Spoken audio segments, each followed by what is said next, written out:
এই বাংলার জমিনে সবচেয়ে নিম্ন সবচেয়ে সাধারণ মানুষদের দিল সুস্থ হয় কয়েকটি জায়গা গিয়ে, তার ভিতরে 1 নম্বর হলো চরমনাই। এটার আপনার মাইনে নেন আর নাই না, আপনি রাজনৈতিক ভাবে বাদ দেন, কিন্তু আল্লাহর নামের কসম করে বলতেছি, যেইখানে গেলে মানুষের অটোমেটিকলি দিল পরিবর্তন হয়ে যায়। কিন্তু আমরা কিছু মানুষ আছি, কিছু আলেম আছি এবং কিছু সাধারণ মানুষ আছি, আমরা বলি কি, আসুন সবাই মিলে চরমনাইকে যে কোনো ভাবেই ঠেকাতে হবে, চরমনাইকে অ্যাটাক করা হোক, চরমনাইকে আক্রমণ করা হোক, যেন সাধারণ মানুষ সেখানে গিয়ে দিল সুস্থ না করতে পারে। চরমনাইকে অ্যাটাক করা হোক, কেন কয় সেখানে গেলে একজন বেনামাজি নামাজি হয়ে যায়, চিল্লায় বলেন ঠিক কিনা? একজন সুদখোর সুদ ছাড়ে, একজন ঘুষখোর ঘুষ ছাড়ে, একজন জেনাখোর জেনা ছাড়ে, একজন বেনামাজি নামাজি ধরে, বিড়িখোর বিড়ি ছাড়ে।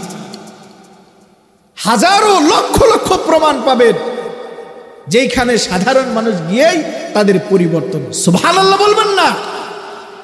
এই সমস্ত হক্কানি দরবারদের আমরা বিরুদ্ধে লেগে যাই, বড় আফসোস। সরকার দো আলম নবী বলে, সাহাবীরা রে, আমি নবী তো এমনি এমনি তো সুবহানাল্লাহ আলহামদুলিল্লাহর আওয়াজ দেই নাই, বরং আমি নবী 2 চোখ দিয়া যা কিছু দেখতে পেরেছি, তোমরা সেটা তো তোমরা দেখতে পাও নাই। সাহাবীরা জিজ্ঞাসা করে, ওগো সরকার, সরকার গো, আমরা তো দেখি নাই, আপনি দেখছেন, কি দেখলেন?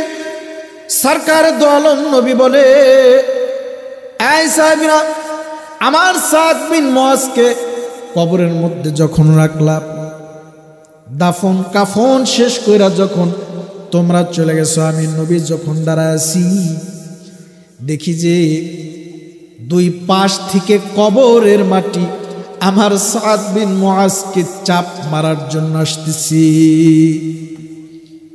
আমি নবী সহ্য করতে পারি নাই, আমি নবী কবরের পাশে দাঁড়ায় আছি, আমি নবী থাকাকালীন আমার কলিজার টুকরা সাহাবী, আমি নবী থাকাকালীন আমার কলিজার টুকরা সাহাবীকে আঘাত করবে, আমি নবী সহ্য করতে পারবো না। যখন কবরের মাটি আঘাত করতে আসছে, আমি নবী সঙ্গে সঙ্গে জোরে জোরে রবের কালেমাগুলো পড়তেছিলাম, রবের নামের জিকির আরম্ভ করেছি। এই জিকিরের বদৌলতে কবরের মাটি আর চাপ দেয় নাই, চাপ দেয় নাই, বরং কবরের মাটিগুলো এমনি এমনি সরে গেছি। সুবহানাল্লাহ। চিন্তা করেন, যার মৃত্যুতে আরশ কাঁপে, তাকেও কবরের মাটি চাপ দিতে আসে, সেখানে আমি আর আপনাকে বলেন না ভাই, আমি আপনাকে, আমার আপনার কি পাওয়ার আছে? দিল তো অসুস্থ, অসুস্থ দিল আমাদের।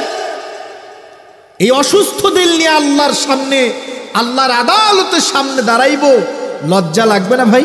বলেন না ভাই, লজ্জা লাগবে না? খুব কঠিন কথা।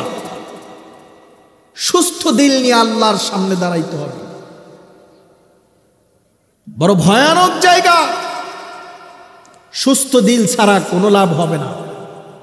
আমরা তো সুস্থ দিল, আমাদের দিলটা যে সুস্থ করতে হবে, এই ফিকিরই তো আমাদের মধ্যে নাই। যেইখানে গেলে আমাদের দিল শুদ্ধ হবে, এমন জায়গা তো নিজেরা যাই না, বরং আমরা সকলেই, অনেকে আছেন যারা দিলটাকে সুস্থ করার জন্য যেই মারকাজে যাবে, আমরা অনেকেই তাদেরকে বাধা প্রদান করি। চিল্লায় বলেন ঠিক কিনা? আর ভাই, সাধারণ মানুষকে কি বলবো? কিছু আলেম ওলামাও আসছেন যারা সাধারণ মানুষদেরকে বিভ্রান্ত করে বয়ান করে। যেমন একজন সাধারণ মানুষ দিলটাকে সুস্থ করবে কোথায় গিয়ে? এক তো হক্কানি পীরদের দরবারে গিয়ে, আর একটা হলো তাবলীগে গিয়ে। চিল্লায়া বলেন ঠিক কিনা? এই বাংলার জমিনে সবচেয়ে নিম্ন, সবচেয়ে সাধারণ মানুষদের দিল সুস্থ হয় কয়েকটি জায়গা গিয়ে। তার ভিতরে এক নম্বর হলো চরমোনাই। এটার আপনার মাইনে নেন আর নাই না, আপনি রাজনৈতিক ভাবে বাদ দেন, কিন্তু আল্লাহর নামের কসম করে বলতেছি, যেইখানে গেলে মানুষের অটোমেটিকলি দিল পরিবর্তন হয়ে যায়।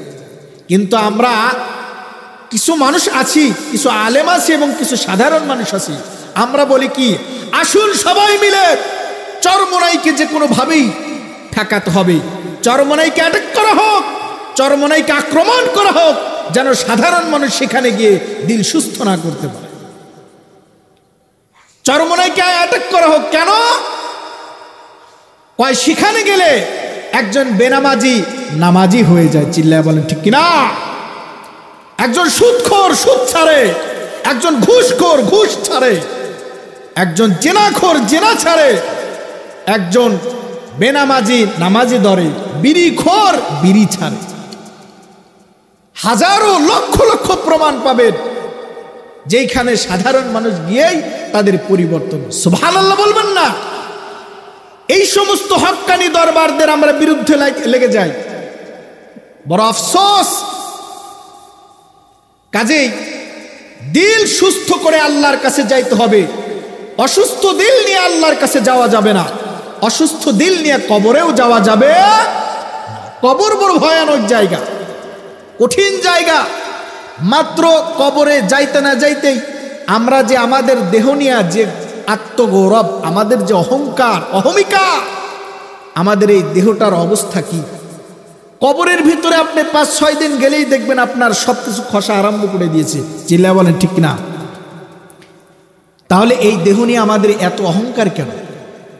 হ্যাঁ, 6 দিন পরে নখ খসে যাবে, 9 দিন পরে চুল। কবর গাহের সামান নিতে কইরো না কেউ ভুল। কবর জায়গা ভালো নয়, কবর জায়গা ভালো নয়। আমল দিয়ে কবর গৃহ সাজিয়ে নিতে হয়। কবর জায়গা ভালো নয়, আমল দিয়ে কবর গৃহ সাজিয়ে নিতে হয়। 6 দিন পরে নখ খসে যাবে, 9 দিন পরে চুল। কবর গাহের সামান নিতে কইরো না কেউ ভুল। কবর জায়গা ভালো নয়, কবর জায়গা ভালো নয়। আমল দিয়ে কবর গৃহ সাজিয়ে নিতে হয়। কবর জায়গা ভালো নয়, আমল দিয়ে কবর গৃহ সাজিয়ে নিতে হয়। 17 দিন পেট ফেটে শেষ পোকার খাদ্য হবে। 60 দিন পর কঙ্কাল থাকবে না, 60 দিন পর গোশ থাকবে না, কঙ্কাল পরে রবে। 17 দিন পেট ফেটে শেষ পোকার খাদ্য হবে। 60 দিন পর গোশ থাকবে না, কঙ্কাল পরে রবে। 90 দিন হাড়গুলি সব, 90 দিন হাড়গুলি সব আলাদা হয়ে রয়। কবর জায়গা ভালো নয়, কবর জায়গা ভালো নয়। আমল দিয়ে কবর গৃহ সাজিয়ে নিতে হয়। কবর জায়গা ভালো নয়, আমল দিয়ে কবর গৃহ সাজিয়ে নিতে হয়। 6 দিন পরে নখ, 6 দিন পরে নখ খসে যাবে, 9 দিন পরে চুল। কবর গাহের সামান নিতে কইরো না কেউ ভুল। কবর জায়গা ভালো নয়, কবর জায়গা ভালো নয়। আমল দিয়ে কবর গৃহ সাজিয়ে নিতে হয়। কবর জায়গা ভালো নয়, আমল দিয়ে কবর গৃহ সাজিয়ে নিতে হয়। কবরটাকে সাজাইতে হবে আমল দিয়া। বেআমল ফুজ্জার হয়ে কবরে গেলে কবর কিন্তু কঠিন জায়গা। কবর কোনো আলেমকে চিনবে না, কবর কোনো কার বিবি কার ছেলে কবর এইগুলার পরিচয় জানে না। কবর চাবে কি? শুধু বলেন বলেন আমল চাবে। স্বচ্ছ আমল যার ভালো হবে কবর তার সাথেই ভালো আচরণ করবে। চিল্লা বলে ঠিক কিনা? আমাদের তো বর্তমান অবস্থা এমন হয়েছে, দিলটাই এতটাই অসুস্থ যে কবরের পারে গিয়েও প্রেম প্রীতি করে, কবরের পাশে গিয়েও হাসাহাসি করে। চিল্লায় বলেন ঠিক কিনা? যেই কবর দেখলে সাহাবায়ে কেরাম কাঁদতে কাঁদতে বেহুশ হয়ে যেতেন। যেই কবরের কথা মনে করে সাহাবীরা চোখের পানি দিয়া নিজেদের চোয়ালগুলো, নিজেদের দেহটাকে ভিজিয়ে ফেলেছে। আর আমাদের উদাসীনতা, মনে হয় যে কবরে গেলে কিছুই হবে না। না ভাই না, কবর নিয়ে বড় চিন্তিত। কবরের কথা আল্লাহর নবী কি বলেছেন? যে প্রত্যেকটা মানুষের প্রথম ঘাঁটি হলো কবর। কবরে যেই ব্যক্তি নাজাত পাবে পুরা জায়গাতে সে নাজাত পেয়ে যাবে। সুবহানাল্লাহ, সুবহানাল্লাহ। আর কবরে যে ধরা খাবে প্রত্যেকটা ঘাঁটিতে সে ধরা খাবে। চিল্লা বলেন ঠিক কিনা? এজন্যই তো উম্মুল মুমিনিন নবীজির প্রিয় বিবি হযরত খাদিজাতুল কুবরা রাদিয়াল্লাহু তাআলা আনহা কবর নিয়ে বড় টেনশনে থাকতেন, খুব পেরেশানি। কিতাবের ভিতরে আসছে উম্মুল মুমিনিন হযরত খাদিজাতুল কুবরার যখন ইন্তেকালের সময় হয়েছে, মৃত্যুর সাকারাত চলতেছে, দেখেন আল্লাহর রাসূলের প্রিয়তমা স্ত্রী বিবি খাদিজাতুল কুবরা, এই আমার মা বোনেরা ভালো করে শুনবেন বয়ানগুলো, নবীজির এতটাই প্রিয় ছিলেন যে তিনি বেঁচে থাকাকালীন আল্লাহর নবী আর কোনো বিবাহ করে নাই। চিল্লায় বলেন ঠিক কিনা? যতগুলো বিয়ে করেছেন সবগুলো খাদিজাতুল কুবরা রাদিয়াল্লাহু তাআলা আনহার ইন্তেকালের পর। খাদিজাতুল কুবরার দাম আল্লাহর কাছে এতই বেশি যে আল্লাহ সুবহানাহু ওয়া তাআলা হযরত খাদিজাতুল কুবরাকে নিজের পক্ষ থেকে আল্লাহ সালাম পেশ করেছেন। সুবহানাল্লাহ, সুবহানাল্লাহ, সুবহানাল্লাহ। এমন একজন বড় মাপের একজন আল্লাহর প্রিয় বান্দী ছিলেন উম্মুল মুমিনিন খাদিজাতুল কুবরা। খাদিজাতুল কুবরার যখন মৃত্যুর সাকারাত চলতেছে, মরণের সময় যখন ঘনে আসছেন, তিনি যখন বুঝতে পারলেন এই দুনিয়ার আলো আর আমার জন্য আর নয়, আমার এখন চলে যাওয়ার সময়, তিনি কি করলেন? সরকারে দো আলম নবীকে কাছে ডাকলেন। আল্লাহর নবীকে কাছে ডাকলেন। খাদিজাতুল কুবরা সরকারে দো আলম নবীকে কাছে ডেকে আনলেন। খাদিজাতুল কুবরা আল্লাহর নবীকে বলে, ওগো আল্লাহর নবী, আপনার কাছে আমার দুইটা ওসিয়ত। ওগো সরকার, দুইটা ওসিয়ত আপনার কাছে।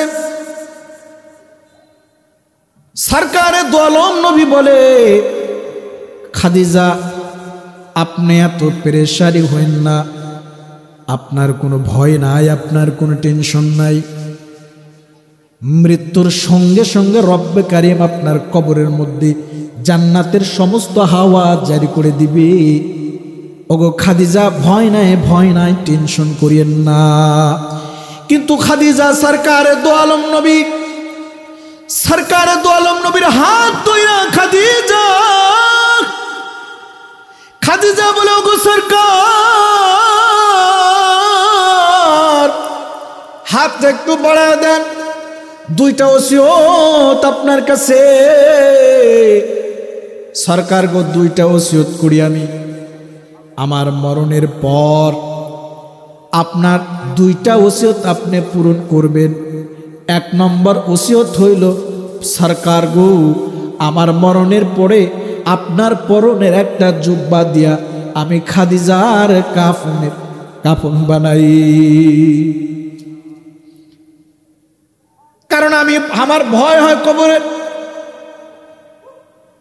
যদি সরকারে দো আলম নবীর পরনের জুব্বা যদি আমি খাদিজার শরীরের মধ্যে লেগে যায়, তাহলে আমার বিশ্বাস সরকারে দো আলম নবীর বরকতে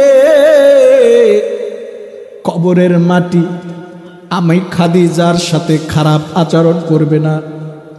সরকার গো, মেহেরবানি করে আমার মরণের পরে আপনার পরনের জুব্বাটা দিয়া কাফন বাড়াই। এক নম্বর ওসিয়ত এইটা।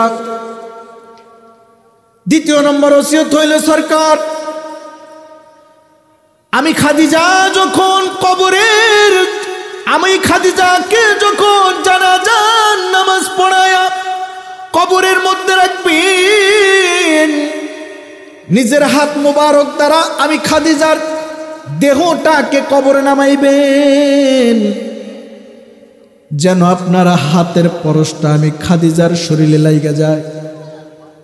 আমি খাদিজার শরীরে আপনার হাতের ছোঁয়াটা যদি লাইগা যায় তো আমার বিশ্বাস হয় যে দেহের মধ্যে সরকারের দোয়ালম নবীর পরশ লাগবে, তো মাটি, কবরের মাটি জিন্দেগিতেও আমি খাদিজার একটা পশম পর্যন্ত নড়াচড়া করতে পারবে না। সরকার কই যে দুইটা ওসিয়ত সিরাতের কিতাবের ভিতরে লিখছে। খাদিজাতুল কুবরা ইন্তেকালের পর আল্লাহর নবী নিজের জুব্বা মোবারক দিয়া খাদিজার কাফনের কাফন পড়াইছেন। দুই নম্বর ওসিয়ত পালন করার জন্য খাদিজার লাশটাকে বহন করে সরকার দো আলম নবী কবরে লয়ে গেছে। কবরে নেওয়ার পর নিজের হাত দ্বারা খাদিজার লাশটা কবরের মধ্যে নামাইছেন, আর নিজের হাত মোবারক দ্বারা খাদিজার চেহারাটাকে কাবার দিকে ঘুরা দিছি। আল্লাহর নবী যখন নিজের হাত দ্বারা খাদিজার চেহারাটা কাবার দিকে করে দিছে, আশ্চর্য একটা ঘটনা ঘটে গেছে। সরকারে দো আলম নবী নিজের হাত দ্বারা খাদিজার চেহারা, নিজের হাত দ্বারা খাদিজার চেহারাটাকে কাবার দিকে করে দিচ্ছে। কিন্তু ঘটনা একটা ঘটে গেছে। আল্লাহর নবী খাদিজার চেহারাটা কাবার দিকে করে দেয়, কিন্তু খাদিজার চেহারা কাবার দিকে থাকে না। আল্লাহর নবী আবার নিজের হাত মোবারক দ্বারা খাদিজার চেহারাটা কাবার দিকে করে দেয়। ঘুইরা ঘুইরা খাদিজার চেহারাটা কাবার দিকে থাকে না, বরং ঘুইরা ঘুইরা আরশের দিকে হয়ে যায়। নবী আবার ঘোরায় দিছে, কিন্তু খাদিজার চেহারা কাবার দিকে থাকে না। নবী পেরেশান। সরকার দো আলম নবী চোখের পানি ছেড়তেছে, আর আরশের দিকে তাকাইয়া সরকার আরশের দিকে তাকাইয়া রবকে ডাক দেয়, ওগো আল্লাহ,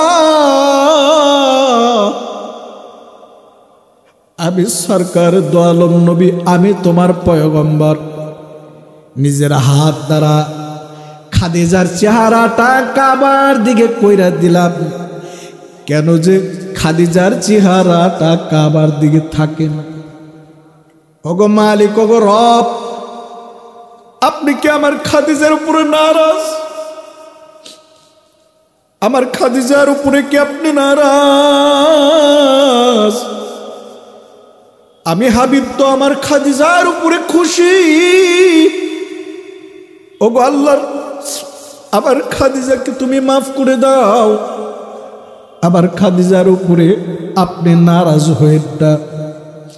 রব্বে কারীম সঙ্গে সঙ্গে আরশ থেকে জিবরিল আমিনকে আল্লাহ পাঠায় দিছে, যা জিবরাইল আমার বন্ধুকে খবর জানা দি, আমি আমার খাদিজার উপরে নারাজ না। জিবরিল আমিন চলে আসছে আল্লাহর নবীকে সালাম দিয়ে। সরকারে দো আলম নবীকে জিবরিল আমিন সালাম দিয়ে ডাক দিয়ে বলে, ওগো সরকার, সরকার গো, আল্লাহ তাআলা আপনার খাদিজার উপরে নারাজ না। ওগো সরকার, আল্লাহ তো খাদিজার উপরে নারাজ না। আল্লাহ বলেছেন, পৃথিবীর সমস্ত মুমিনের চেহারা কাবার দিকে থাকবে, একমাত্র খাদিজার চেহারাটাই শুধু আরশ আজিমের দিকে থাকবে। আল্লাহু আকবার। পৃথিবীর সমস্ত মুমিনের চেহারা কাবার দিকে থাকবে। আল্লাহ বলে শুধু আমার খাদিজার চেহারাটা আমি মাওলার আরশের দিকে থাকবে। আমি মালিক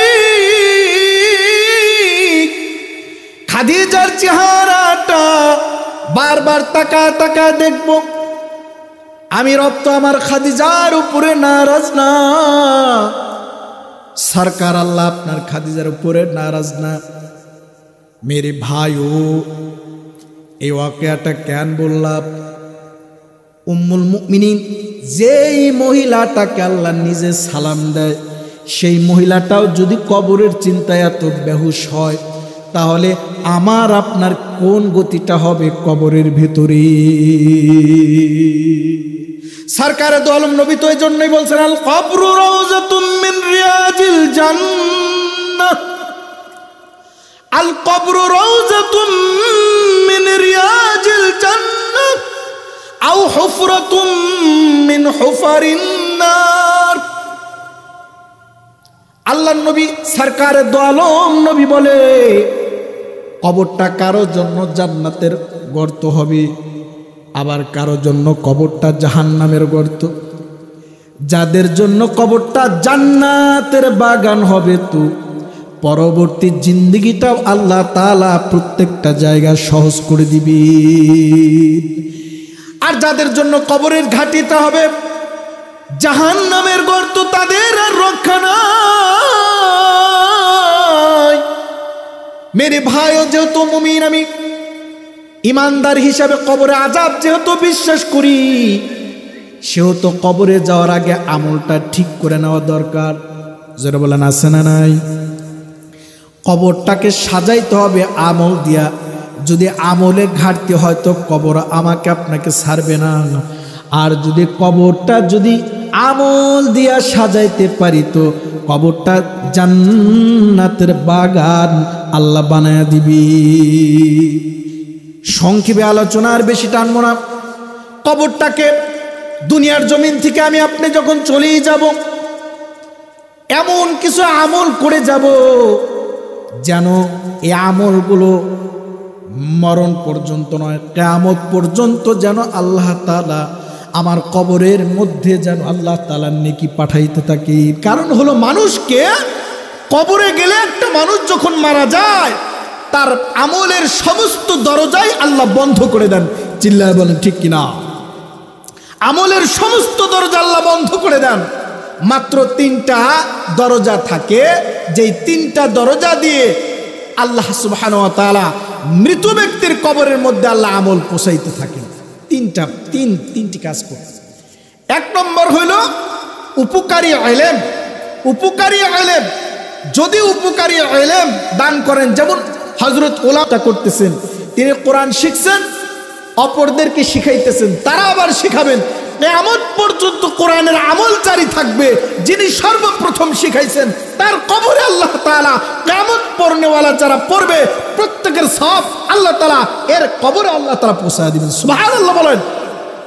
তাহলে উপকারী ইলম। 2 নম্বর হইল নেককার সন্তান, যেখানে আমাদের বর্তমান ভেজাল চলতেছে। এই বয়ানটা করে আমি শেষ দেব ইনশাআল্লাহ। যাবেন না তো ইনশাআল্লাহ? যাবেন না তো ইনশাআল্লাহ? থাকেন, মজা পাবেন ইনশাআল্লাহ। তো নেককার সন্তান আমাদের ঘরে ঘরে তো মাশাআল্লাহ প্রত্যেকের ঘরেই মনে হয় এখন নেককার সন্তান আছে। হ্যাঁ, জোরে বলেন না ভাই, আছে না নাই? কয়টা ঘরে আপনি নেককার সন্তান পাবেন বলেন? এখন তো আমাদের ঘরে ঘরে বদকার সন্তান জন্ম দিয়েছি আমরা। যদিও সন্তানগুলো জন্ম দিয়েছি, কিন্তু এই সন্তানগুলোকে সুশিক্ষায় শিক্ষিত করতে পারি না। যদি আমরা ইঞ্জিনিয়ার বানানোর সাথে সাথে কোরআনের কিছু জ্ঞান, হাদিসের জ্ঞান যদি দিতাম, তাহলে এই সন্তান জিন্দেগিতেও আব্বা আম্মার সাথে খারাপ আচরণ করতে পারতো না। চিল্লায় বলেন ঠিক কিনা? বিবেকে তার নাড়া দিত, আমি যে আমার জনম দুঃখিনী বাবা, আমি যে আমার জনম দুঃখিনী মায়ের সাথে খারাপ আচরণ করব, আমার রব তো আমাকে ছাড়বে না। চিল্লায় বলেন ঠিক কিনা? নেককার সন্তান জন্ম দিতে চাইলে কোরআনের শিক্ষার বিকল্প কোনো রাস্তা নাই, হাদিসের শিক্ষার বিকল্প কোনো রাস্তা নাই। যারা এই দুইটা শিক্ষা দিবেন না, আল্লাহর কসম করে বলি তাদের সন্তান সহজে নেককার থাকবে না। থাকবে কি করে? মা বাবার হক সম্পর্কে তো আগে জানতে হবে। চিল্লায় বলেন ঠিক কিনা? আব্বা আম্মা কত বড় নিয়ামত, আব্বা আম্মা কত বড় নিয়ামত, এই সম্পর্কে সন্তানের আগে জ্ঞান রাখা লাগবে, তবেই না সন্তান মা বাবার হক আদায় করবে। চিল্লায় বলেন ঠিক কিনা? এজন্য আমাদেরকে সন্তানগুলো নেককার বানাইতে চাইলে উলামায়ে কেরামের সোহবতে নিতে হবে। নেককার সন্তান যদি দুনিয়ার জমিনে বেঁচে থাকে, আল্লাহু আকবার কাবীরা, আব্বা যদি গুনাহ করে যায়, মা যদি গুনাহ করে কবরেও যায়, আল্লাহ নেক সন্তানের বরকতে তাদের জিন্দেগির গুনাহ আল্লাহ মাফ করে দেন। সুবহানাল্লাহ। নেককার সন্তান কেমন হয়? নেককার সন্তান কেমন হয় জানেন? নেককার সন্তান জনম দুঃখিনী মা বাবা তাদেরকে নিজের কামাই দ্বারা আব্বা আম্মাকে পালে, নিজে কামাই করবে, মা বাবাকে অন্য বাড়িতে খাটতে দিবে না। এটা হলো নেককার সন্তানের পরিচয়। শরীরের দেহে যতক্ষণ পর্যন্ত রক্ত বইতে থাকবে ততক্ষণ পর্যন্ত নেক সন্তান আব্বা আম্মাকে ছাড়বে না। চিল্লায় বলেন ঠিক কিনা? এটা হলো নেককার সন্তানের পরিচয়। মুহতারাম হাজিরিন, আমার একটা ওয়াকিয়া মনে পড়লো। এরকম সন্তান ঘরে ঘরে যেন পয়দা হয়, যেই সন্তানটা নিজের কামাইয়ের টাকা মাকে না দিতে পারে, আব্বাকে না দিতে পারে, সন্তানটা বেহুশ হয়ে জমিনে গড়াগড়ি পারে। এমন সন্তান ঘরে ঘরে পয়দা হওয়া দরকার, আছে না নাই? নেককার সন্তানের বড়ই প্রয়োজন। বাস্তব একটা ওয়াকিয়া আপনাদের সামনে শোনায় যায়। আই পর্দার আড়ালের যে সকল মা বোনেরা বয়ানগুলো শুনতেছেন, খুব ভালো করে শুনবেন। নেক সন্তানের একটা ওয়াকিয়া, আমাদের বাংলাদেশের একটা ঘটনা। এক সন্তান, আব্বা ভ্যান চালায়, মা গৃহিণী, খুবই অভাবের সংসার, খুব কষ্ট করতেছেন। লেখাপড়া করতে করতে এসএসসির পরীক্ষা দেওয়ার সময় হয়েছে। এমন সময় সন্তান গিয়ে বাবার কাছে হাত বাড়ায় দিচ্ছে, বাবা পরীক্ষার ফি দিতে হবে, টাকা দেন কিছু, পরীক্ষা দিন। আব্বা বলে, আমি দিতে পারুম না, তোর পরীক্ষার দরকার নাই, আমার সাথে আগামীকাল থেকে ভ্যান চালাবি, এতে আমার জন্য সহজ হবে, কিছু টাকা বেশি কামাই করতে পারবো, তোর এত দরকার নাই লেখাপড়া। সন্তান চোখের পানি ছাড়তে ছাড়তে চলে গেছে জনম দুঃখিনী মায়ের কাছে। আহ, মা তো মাই, মা তো মাই, মায়ের মতো আপন কি আর কেউ হয়? জোরে বলেন না ভাই, মায়ের মতো আপন কি কেউ আর হয়? পৃথিবীর সমস্ত মানুষ যেখানে ফেল, মার কারসাজি সেখান থেকেই শুরু। পৃথিবীর সব মানুষ আপনাকে ফেলে দিতে পারে, আপনাকে অবজ্ঞা করতে পারে, আপনাকে লাঠি মেরে তাড়িয়ে দিতে পারে, কিন্তু জনম দুঃখিনী মা কখনোই আপনাকে ফেরত দিবে না। মায়ের কাছে সন্তান হাত পাচ্ছে, চোখের পানি ছাড়তে ছাড়তে মায়ের কাছে গেছে। মা, বাবার কাছে টাকা চাইলাম, বাবা দিতে পারে নাই, আমার পরীক্ষা দেওয়াটা আর হবে না মা। আব্বা বলেছে আগামীকাল থেকে আমাকেও ভ্যান চালাইতে হবে। জনম দুঃখিনী মা সন্তানের চোখের পানি দেখা মার একটু দেরি করে নাই। জনম দুঃখিনী মা দৌড়ে গিয়ে ঘরের মধ্যে চলে গেছে। ঘরের মধ্যে থেকে একটা মাটির ব্যাংক নিয়ে আসছে। মাটির ব্যাংকটা সন্তানের সামনে ভেঙে ফেলেছে। সঙ্গে সঙ্গে কিছু আদলি টাকার আদলি পয়সা বের হয়েছে, অনেকগুলো টাকা। এই পয়সাগুলো জড়ো করে সন্তানের হাতে ধরায় দিছে, যা বাবা যা, চলে যা, পরীক্ষা দি। সন্তান আশ্চর্য হয়ে গেছে। মা, বাবার কাছে টাকা চাইলাম, বাবা টাকা দেয় নাই। মা, তুমি এতগুলো টাকা কই পাইছো গো মা? মা বলে, বাবা আমি মা জানতাম যে আমার সন্তানের, আমার কলিজার টুকরার এমন একটা দিন আসবে যেই দিন কোনো জায়গায় টাকা পাবে না আমার সন্তান, সেই দিন যেন আমি মা আমার সন্তানের হাতে টাকা ধরাইতে পারি। এজন্য আমি মা ঈদের মধ্যেও কোনোদিন নতুন শাড়ি পরি নাই, মানুষের দান করা পুরান কাপড়গুলা পরছি রে বাবা। আমি তোর বাবার পরনে কখনো নতুন লুঙ্গি কিনা দেই নাই। এই টাকাগুলো জমাইছিল পরীক্ষা দেয়, সন্তান এসএসসি পরীক্ষা দেওয়ার পর সন্তান লেখাপড়া বাদ দিয়ে ঢাকা শহরে চলে আসছি। ঢাকা শহরে আইসা সন্তান গার্মেন্টসে চাকরি নিছে। সংক্ষেপে বলবো বাবা, সংক্ষেপে কথা বলবো, গুরুত্ব কথাগুলো দিলের কান লাগায় শুনবেন। এই সন্তানটা ঢাকা শহরে গার্মেন্টসে চাকরি নিছে। কিছুদিন যাওয়ার পর ঈদের সময় যখন গণায় আসছে, জনম দুঃখিনী মায়ের পক্ষ থেকে চিঠি চলে গেছে। চিঠিতে মা, জনম দুঃখিনী মা চিঠি পাঠায় দিছে। চিঠির মধ্যে লিখে দিছে, এই বাবা, আমি মায়ের শরীর তো ভালো না, আয় বাবা, হয়তো আমি মা পৃথিবীর মায়া ছেড়ে চলে যাব। বাবা, তোর জাদু মাখা মুখটা বহুদিন ধরে দেখি না, একটু দ্রুত চলায়, আমি মা তোর মুখখানা দেখতে চাই। সন্তান চিঠির উত্তর দিয়ে দিছে, মা আর কিছুদিন পরে ঈদের ছুটি পাবো, মা গো একটু সময় দাও, বেশ কিছু কেনাকাটা করে আমি নিয়ে যাব বাড়িতে। মা গো আর কয়েকদিন পর। সন্তান চিঠি দিয়ে দিছে, কিন্তু যেই দিন সন্তান ছুটি পাইছে, মায়ের জন্য, বাবার জন্য, বোনের জন্য দামি দামি কাপড় কিনা সুন্দর করে গাঁটটি বাইদা সন্তান বাড়ির দিকে রওনা দিয়েছি। সন্তান যখন গাড়িতে উঠছে, গাড়িতে ওঠার পর সন্তানের দিল খুশি হওয়ার কথা, সন্তানের দিল খুশি হয় না। সন্তান বলে, ব্যাপার কি, আজকে তো আমার মতো খুশি হওয়ার কোনো লোক নাই, আমার মায়ের পরনে আমি একটা দামি কাপড় উঠাবো, আমার বাবার পরনে আমি একটা দামি লুঙ্গি উঠায় দিব, আমার ছোট্ট বোনের পরনে একটা দামি পোশাক উঠাবো। আজকে আমার মতো খুশি হওয়ার মতো কোনো লোক নাই, কিন্তু দিল তো খুশি হয় না, বরং দিলটা কেন যেন খান খান খান খান করি। সন্তান যত আগায় দিলটা ততই ভাঙ্গা যায়। সন্তান তো জানে না আজকে সন্তানের এমন একটা দিন, সন্তান তো এটা জানে না। সন্তান চলে গেছি, বাড়ি পাওয়ার অনেক দূর থেকে তাকা দেখে যে শত শত মহিলারা বাড়িতে ভিড় জমাইছি। সন্তান মনে করছে হয়তো বহুদিন পর চাকরি থেকে হয়তো আমি বহুদিন পরে আমার বাড়িতে যাইতেছি। আমার মা মনে হয় বহু মহিলাদেরকে ডাক দিয়ে আমি সন্তানের অবস্থা দেখার জন্য হয়তো অনেক মহিলাদেরকে ডাক দিয়েছে, দেখো আমার সন্তান বহুদিন পর আমি জনম দুঃখিনী মায়ের কোলে আবার সন্তান ফিরে আসতেছি। হয়তো এই খুশিতে শত শত মানুষদেরকে ডাক দিয়ে আমার মা ভিড় জমাইছে।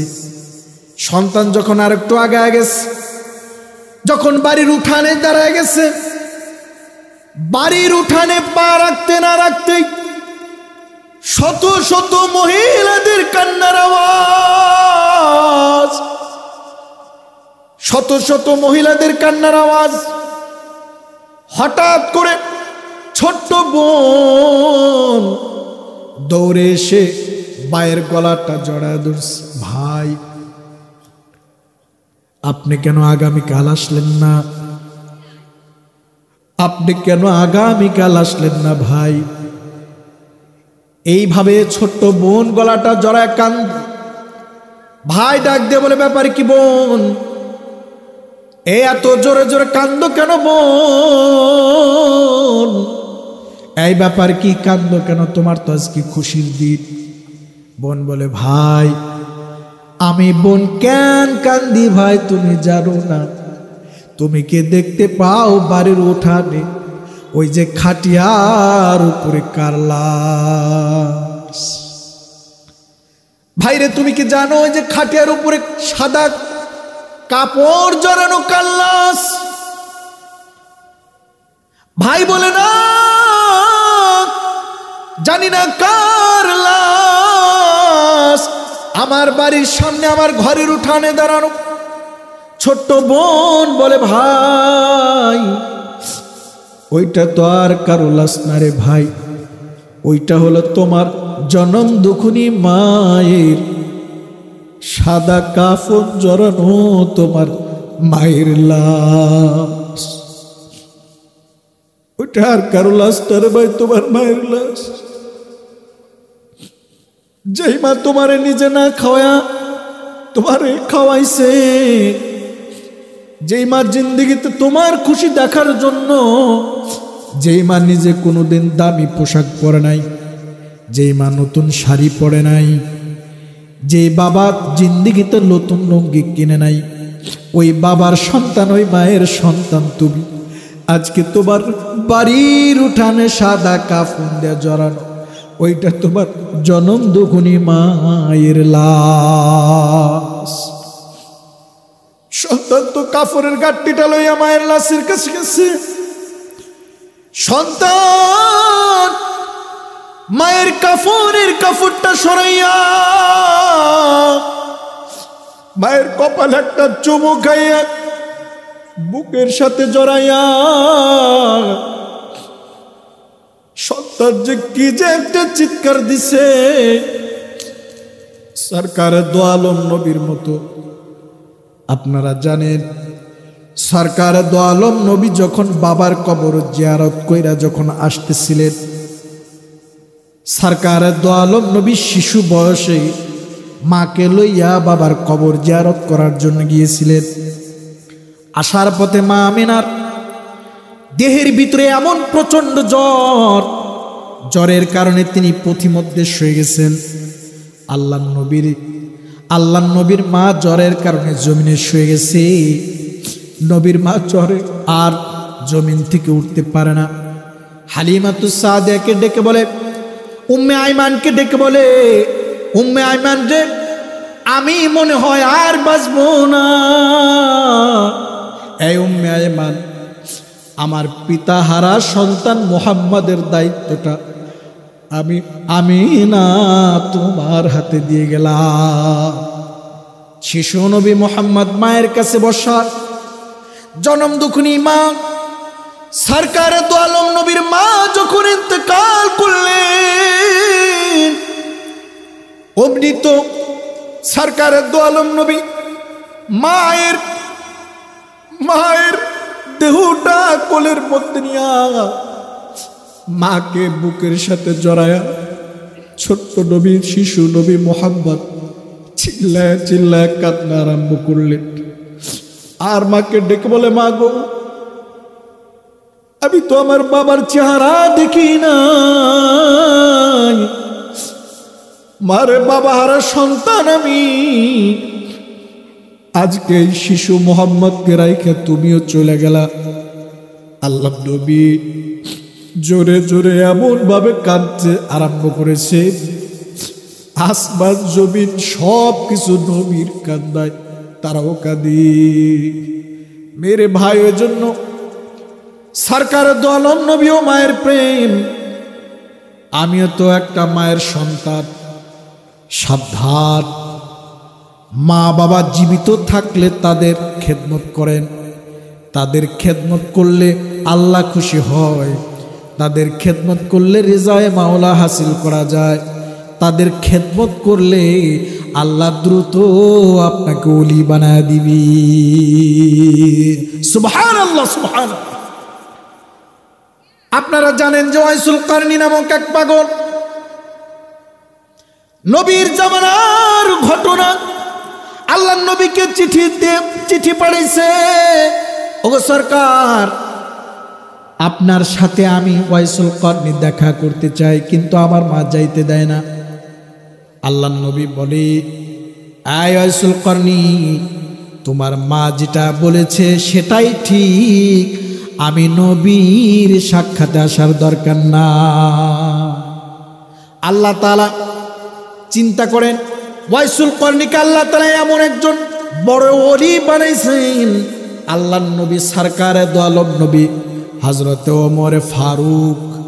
ওমর ফারুককে আল্লাহর নবী নিজের পরনের জুব্বাটা ওমরে ফারুকের হাতে ধরায়া বলে, ওমর রে, আমার পরনের জুব্বাটা আমার পাগল মদিনায় আসবে, ওয়াইসুল করনিকে আমার জুব্বাটা হাদিয়া দি। চিন্তা করেন, সরকার দু আলম নবী নিজের জুব্বাটা ওমরে দেয় নাই, নিজের পরনের জুব্বাটা আবু বকরকে দেয় নাই, নিজের পরনের জুব্বাটা উসমানকে দেয় নাই, নিজের পরনের জুব্বাটা আলীকে দেয় নাই, বরং নিজের পরনের জুব্বাটা সরকার দু আলম নবী ওয়াইসুল করনি নামক পাগলকে হাদিয়া দিয়েছি। শুধু তাই নয়, শুধু তাই নয়, আল্লাহর নবী সরকার দু আলম নবী ওমরের হাতে জুব্বাটা দিয়া বলেন, আয় ওমর, আমার পাগল যখন আমার সাক্ষাতে মদিনায় আসবে, ওমর রে, আমার পাগলকে বইল আমি নবী দুনিয়ার থেকে চলে গেছি, আমার পাগলকে, আমার চেহারা যদি আমার পাগল না দেখে তো আমার পাগল মদিনায় এসে স্থির থাকতে পারবে না। ওমর রে, আমার পাগলকে আমার পরনের জুব্বাটা হাদিয়া দিও, আমার পাগল ঠান্ডা হবে। আর আমার পাগলের কাছে নিজের বরকতের জন্য দোয়া নিও। চিন্তা করেন, ওমরের মতো মানুষকে সরকারের দু আলম নবী ওয়াইসুল করনির কাছে দোয়া নিতে বলে, অথচ ওয়াইসুল করনি সাহাবী না, তিনি একজন ওলি, আর ওমর হইল সাহাবী, যার ব্যাপারে নবী বলেন লাউ কানা বাদি নাবিয়্যান লাকানা ওমর। সরকারের দু আলম নবী বলে, আমার পর যদি আল্লাহ কাউরে নবী হিসাবে নির্বাচিত করত, আল্লাহ তাআলা ওমরকে দুনিয়ার মানুষের জন্য আল্লাহ নবী বানায়া দিতেন।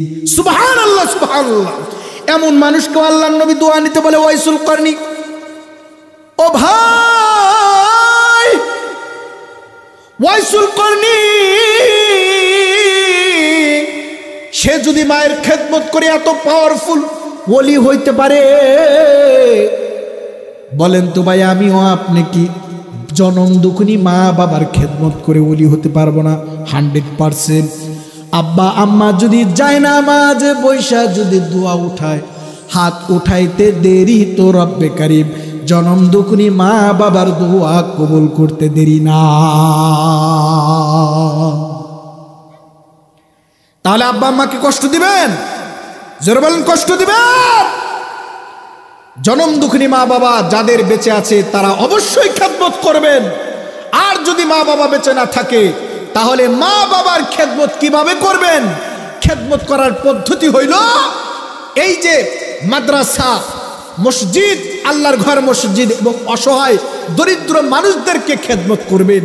তাদের খেদমত করলে এদের খেদমতের বরকতে আল্লাহ তাআলা আপনার আব্বা আম্মার কবরে সওয়াব পৌঁছায় দিবেন। এদের ওসিলায় আল্লাহ তাআলা আপনার জনম দুঃখিনী মা বাবার কবরে আযাব মাফ করে দিয়ে তাদের কবরগুলোকে জান্নাতের বাগান আল্লাহ বানায় দেবেন। সুবহানাল্লাহ, সুবহানাল্লাহ। এজন্য এই মাদ্রাসা, এই যে আজকে একটা মাহফিল প্যান্ডেল বিশাল আয়োজন করেছেন, মাদ্রাসা অনেক খরচ হয়ে গেছেন, কে কি দিয়েছেন? টাকাই তো ওঠেনে, মানুষই নাই, টাকা উঠাইব কি? তো আপনারা এখানে যে কয়জন আছেন এবং পর্দার আড়ালের আমার মা বোন যারা আছেন, যারা চান আমার আব্বা আম্মা বেঁচে আছে, তারা আরও নেক হায়াত নিয়ে বেঁচে থাকুক, আজকে আমি এই জন্য হুজুরের কাছ থেকে দোয়া নেব, মাদ্রাসার ছাত্রীদের কাছ থেকে দোয়া নেব। আর যাদের আব্বা আম্মা নাই, যে আব্বা আম্মা চলে গেছে, আল্লাহ যেন আমার মা বাবার কবরে আযাব মাফ করে দেন। এই ওসিলায় যদি তারা যদি মাপ পায়, আপনারা চান না ভাই? যদি চান, আমি আপনাদের কাছে এই মাদ্রাসার জন্য হালকা কিছু উঠানের ইও নাই, লোকজনও নাই, অনেক বাজে গেছে, এই অল্প সময়ের মধ্যে আপনাদের কাছে দুইটা হাত, এই মাদ্রাসার নবীর মাদ্রাসা, এখানে নবীর দিন শিক্ষা দেওয়া হয়, এর জন্য আমি আপনার হালকা কিছু চাবো। সেটা হলো 1000 করে টাকা।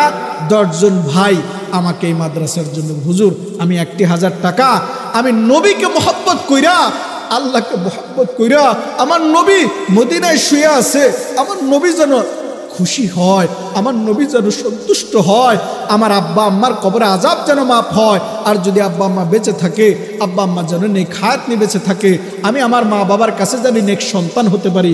এজন্য ভাই 10 জন ভাই, 10 জন নেক সন্তান, 10 জন মা বাবার নেক সন্তান আমি দেখতে চাই।